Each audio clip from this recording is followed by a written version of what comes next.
आज मैं आपको इस तरह की एल्युमिनियम फॉइल प्लेट का इतना सुंदर इस्तेमाल बताऊंगी जो आज तक पहले किसी ने भी नहीं बताया होगा। या इस तरह का जब फॉइल पेपर रखे रखे ख़राब हो जाता है तो आप इसे भी इस्तेमाल में ले सकते हो। मैं आपको एक फूल नहीं गुलदस्ता बनाकर बताऊंगी। तो चलिए शुरू करते हैं आज की वीडियो।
तो देखिए मैंने 3 स्टिक बना दी।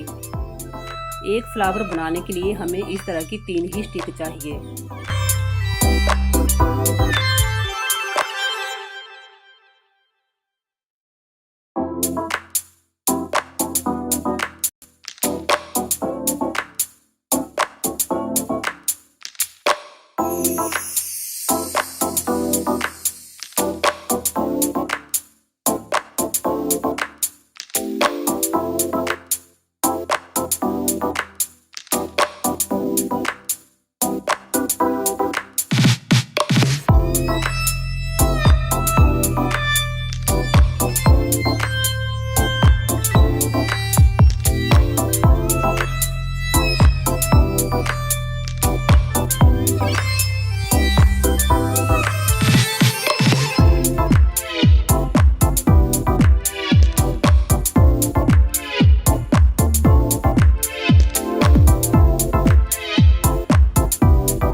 ये देखिए, इस तरीके से आप इन्हें अच्छे से बांध कर भी रख सकते हो।